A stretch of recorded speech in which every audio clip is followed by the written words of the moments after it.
Hello everyone. आज हम लोग को बेसिक का एटॉमिक स्पेक्ट्रा स्टार्ट करना है। ठीक, एटॉमिक स्पेक्ट्रा बेटा कुछ बच्चों को बहुत टफ लगता है, ठीक है, लेकिन बस ये समझने वाली बात है कि अगर आपके पास बेसिक कॉन्सेप्ट हैं तो एटॉमिक स्पेक्ट्रा आपके लिए बहुत इजी हो जाएगा ना। आज हमको एटॉमिक स्पेक्ट्रा पढ़ना है। एटॉमिक स्पेक्ट्रा में क्या पढ़ेंगे, क्या क्या हमारा सिलेबस है, वो सारी चीज़ें देखेंगे ना। देखिए एटम का स्पेक्ट्रा, ठीक है, ऐसे बेसिकली आप सोचिए ना कि इस आपको टॉपिक में या टॉपिक कहिए या आपका जो भी सेमेस्टर का पार्ट है या आप लोग का जो सिलेबस है उसमें एटम के स्ट्रक्चर के बारे में पढ़ना है। ठीक, पहले बेसिक स्ट्रक्चर और स्ट्रक्चर के बाद उसमें और क्या क्या पॉसिबिलिटीज हो सकती हैं वो सारी चीज़ें हमको पढ़ना है ना। पूरा एक एक करके हम एकदम सीक्वेंस में देख रहे हैं ना। आज बहुत छोटा सा स्टार्ट दे रहा हूँ जस्ट, ठीक है, एक बहुत शॉर्ट वीडियो है, बहुत बड़ा वीडियो नहीं है ये ना। देखिए सबसे पहले ठीक, अगर हम एटम के स्ट्रक्चर की बात कर लें, ठीक है, कि एटम का जो स्ट्रक्चर है वो कैसा है, ठीक, तो आप लोग स्टार्टिंग में याद होगा जे थॉमसन मॉडल आया था, फिर हमारा उसके बाद क्या आया था, जे थॉमसन के बाद हमारा रदरफोर्ड मॉडल आया था, रदरफोर्ड के बाद हमारा आया था क्या कहते हैं, बोर थ्योरी आई थी। ये सब पढ़े थे ना। जो बोर थ्योरी है वो वन वैलेंस इलेक्ट्रॉन सिस्टम के लिए सही है, यहाँ तक आप लोग पढ़ लिए थे। ठीक, यहाँ तक आप लोग क्लास 12th में पढ़े होंगे कि बोर पढ़ा था और ये सब रदरफोर्ड पढ़े होंगे, फिर आप वो जे थॉमसन पढ़े होंगे और बोर थ्योरी को यूज़ करके आप लोग रेडियस निकाले होंगे, वेलोसिटी निकाले होंगे, kinetic energy, potential energy, total energy, momentum, बहुत सारी चीज़ें निकाले थे। ठीक है, लेकिन आज हमको वो सब काम नहीं करना है। ठीक, हम लोग बेसिक बात हम लोग जानते हैं कि जो एटम का स्ट्रक्चर होता है वो बेसिकली कैसे होता है। ठीक, एटम के सेंटर में हमारा कौन होता है, न्यूक्लियस, ठीक है, और उसके चारों तरफ हमारा इलेक्ट्रॉन रिवॉल्व करता है। ऐसे ही है ना, एटम के चारों तरफ हमारा न्यूक्लियस होता है और उसके चारों तरफ इलेक्ट्रॉन रिवॉल्व करता है। ये सारी चीजें पढ़ी होंगी बोर में। ठीक, रेडियस निकाल लिया होगा, रेडियस निकाले होंगे, वेलोसिटी निकाले होंगे, kinetic energy, potential energy, total energy, बहुत सारी चीजें में रिलेशन देखे होंगे। ठीक, तो इसके बाद हमको पढ़ना है, लेकिन आप बोर जब पढ़े होगे, ठीक है, तो बोर में आप लिमिटेशन देखे होंगे कि वन वैलेंस इलेक्ट्रॉन के लिए सही है। फिर ये जो बोर थ्योरी है ये ज़ीमान इफेक्ट को एक्सप्लेन नहीं कर पाती है, ये पाशन बैक इफेक्ट को, स्टार्क इफेक्ट को, इन सारे इफेक्ट को एक्सप्लेन नहीं कर पाती है। वो सारे इफेक्ट क्या होते हैं और कैसे होते हैं, ये सारी चीज़ें हमको यहाँ पे पढ़ना है। ठीक है, तो ये हमको पूरा इस चैप्टर में या इस यूनिट में यही पढ़ना है कि एटम के अंदर और क्या क्या पॉसिबिलिटीज़ हैं, उनमें फाइन स्ट्रक्चर कैसे मिलता है, जो भी स्पेक्ट्रल लाइन्स हैं वो स्पेक्ट्रल लाइन इलेक्ट्रिक फील्ड और मैग्नेटिक फील्ड में रखने में टूटती कैसे हैं, क्या क्या पॉसिबिलिटीज है टूटने की, ये सारी चीजें हमको यहाँ पे पढ़नी है। बेसिकली ये समझिए, कोई चीज स्टार्ट करने से पहले ना पहले ये समझो कि पढ़ने क्या जा रहे हो। ठीक, तो आप ये पढ़ने जा रहे हो, देखो एटॉमिक स्पेक्ट्रा, एटम का जो स्पेक्ट्रा है, एटम में से जो स्पेक्ट्रम लाइन निकल रही है उस लाइन का हम स्प्लिटिंग पढ़ेंगे ना। लाइन कैसे निकली, क्या क्या स्प्लिटिंग पॉसिबल है, ये सारी चीजें हम पढ़ेंगे। बस इसमें अच्छा, इसका स्प्लिटिंग पढ़ने से पहले या स्टार्ट करने से पहले आपको बेटा क्वांटम नंबर मालूम होना चाहिए। क्वांटम नंबर, ठीक है। क्वांटम नंबर देखो क्या होता है, ठीक है, set of number.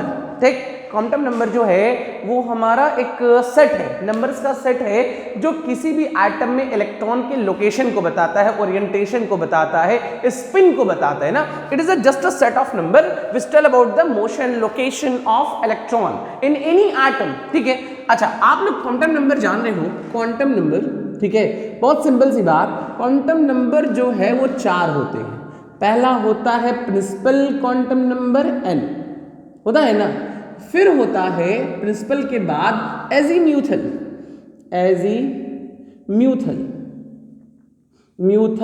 Quantum number, ठीक है, फिर आता है मैग्नेटिक क्वांटम नंबर, ठीक है, फिर आता है स्पिन क्वांटम नंबर। ये 4 क्वांटम नंबर है ना। हमारा पहला क्या है, प्रिंसिपल क्वांटम नंबर, इसको लिख लेते हैं ना, प्रिंसिपल क्वांटम नंबर n से लिखते हैं, एजीम्यूथल को हम लोग n से लिखते हैं, मैग्नेटिक क्वांटम नंबर को हम लोग m से लिखते हैं और स्पिन क्वांटम नंबर को हम ms से लिखते हैं ना। ये टोटल हमारे पास 4 नंबर है ना। पहले इसको डिस्कस कर लेते हैं, थोड़ी बेसिक बात बताते हैं, फिर उसके आगे हम लोग देखते हैं ना। Principal quantum number tell about number of shell, ठीक। प्रिंसिपल जो क्वांटम नंबर है वो हमको नंबर ऑफ शेल बताता है, ठीक। किसी भी एटम में देखो क्या हो सकता है ना, पहला शेल, दूसरा शेल, चौथा शेल ना, तो जितना नंबर ऑफ शेल है कि कौन सा हम शेल की बात कर रहे हैं ये बताता है हमारा प्रिंसिपल क्वांटम नंबर ना, प्रिंसिपल, ठीक। अच्छा, किसी भी एटम में 0 शेल हो ये पॉसिबल ही नहीं है, इलेक्ट्रॉन कहीं तो होगा, कहीं नहीं होगा तो पहले शेल में होगा, तो n की वैल्यू कम से कम 1 होगी, ठीक। या तो दूसरे शेल में होगा या तो उससे ज्यादा होगा, तो n की वैल्यू कम से कम 1 होगी या तो 1 से बड़ी होगी, नहीं ना, क्योंकि 0 शेल नहीं होंगे, कुछ ना कुछ शेल होगा ही होगा, ठीक। अच्छा, n की वैल्यू 1 के इक्वल या तो 1 से बड़ी होगी, ये हमारा निकल गया प्रिंसिपल क्वांटम नंबर, n की वैल्यू लेस देन और मोर देन 1 ना।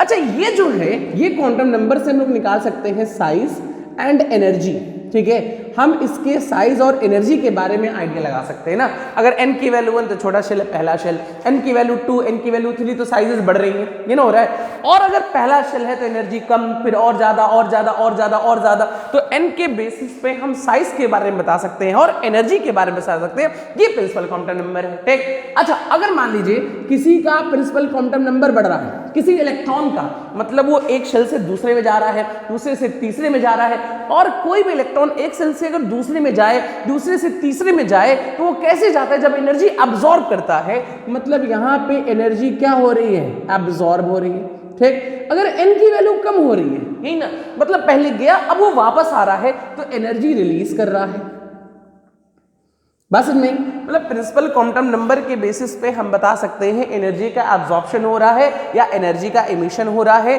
और ये हमारा क्या बताएगा, नंबर ऑफ शेल n की वैल्यू मोर देन 1 या तो लेस इक्वल टू 1, ठीक। अच्छा, एजीम्यूथल, ठीक है। एक चीज और देखते हैं, n की वैल्यू 1 ना, तो इसको k कहेंगे, k शेल, n की वैल्यू 2 तो l, n की वैल्यू 3 तो m, n की वैल्यू 4 तो n, k l m n o p ऐसे करते जाते हैं ना, बेसिकली 4, ठीक। एजीम्यूथल l, देखिए ये बताता है शेप, ठीक है। जैसे आप लोग शेल पढ़ ली ना, अब सब शेल, ठीक है, ये बताएगा कौन सा सब शेल है, ठीक है। कौन सा सब शेल, जो सब शेल है वो हमारे 4 है, s p d और f, ठीक है। ये जो होगा S for sharp, principal, diffuse, fundamental, ठीक है। जो L की वैल्यू होती है, जैसे L की वैल्यू होगी 0 to n-1, बस इनमें L की वैल्यू जो होगी कहां से कहां तक, 0 to n-1। जैसे मान लीजिए n की वैल्यू 1 है, तो L की वैल्यू कितनी, 0, 0 मतलब S।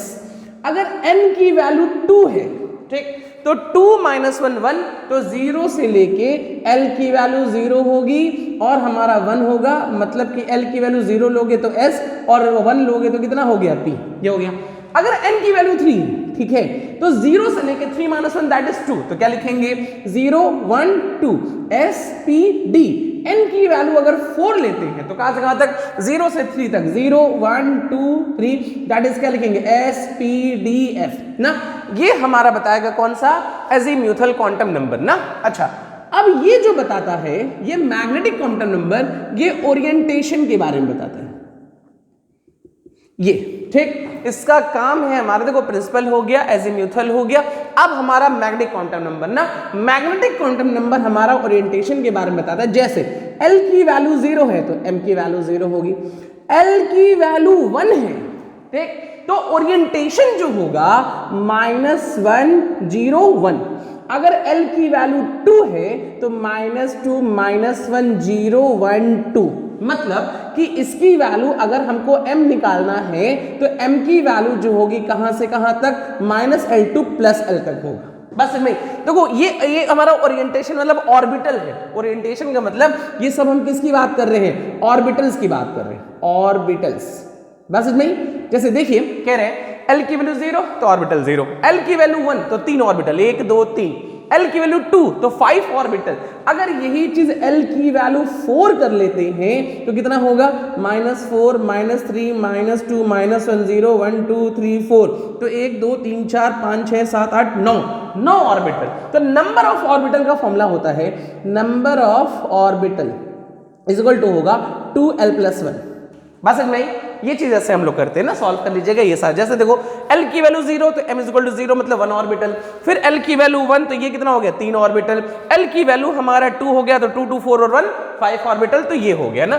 स्पिन क्वांटम नंबर बताता है ना कि इसका स्पिन कैसा है, क्लॉकवाइज है या तो एंटी क्लॉकवाइज है, एंटी क्लॉकवाइज, ठीक, क्लॉकवाइज है तो प्लस हाफ, एंटी क्लॉकवाइज है तो माइनस हाफ। इसको कहेंगे अप स्पिन, इसको कहेंगे डाउन स्पिन। बस नहीं, किसी भी एटम में इलेक्ट्रॉन का, देखो मैं पूरी बात फिर से बोल रहा हूं ना, किसी भी एटम में अगर इलेक्ट्रॉन का आपको लोकेशन निकालना है तो क्वांटम नंबर पता होना चाहिए, ठीक। क्वांटम नंबर बेटा इसलिए बताया ना कि आगे के टॉपिक जो पढ़ने हैं इसके बेसिस पे ही पढ़ने हैं, ठीक। सबसे पहला जो क्वांटम नंबर है वो प्रिंसिपल मतलब नंबर ऑफ शेल, n की वैल्यू 0 शेल हो नहीं सकता तो 1 से शुरुआत होगी, 1 2 3 4, तो मोर देन 1 या तो इक्वल टू 1। इसकी वैल्यू 1 अगर लेंगे, n की वैल्यू फर्स्ट शेल तो k, सेकंड शेल तो l, थर्ड शेल तो m n, इसको k11 नाम दे दिए। n की वैल्यू बढ़ रही है तो एनर्जी एब्जॉर्ब हो रही है, n की वैल्यू घट रही है तो एनर्जी रिलीज हो रही है। अच्छा, ये हमारा सबशेल बताता है, 4 सबशेल, ठीक, SPDF ना।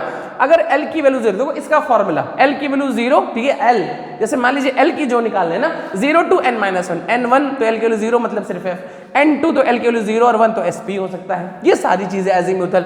मैग्नेटिक क्वांटम नंबर L पता है तो L की वैल्यू से हम M निकाल सकते हैं, -L2 +L हो सकता है, और नंबर ऑफ ऑर्बिटल जो होगा 2L + 1, और बाकी ये स्पिन क्वांटम नंबर है, स्पिन जो होगा वो क्लॉकवाइज भी हो सकता है और हमारा एंटी क्लॉकवाइज।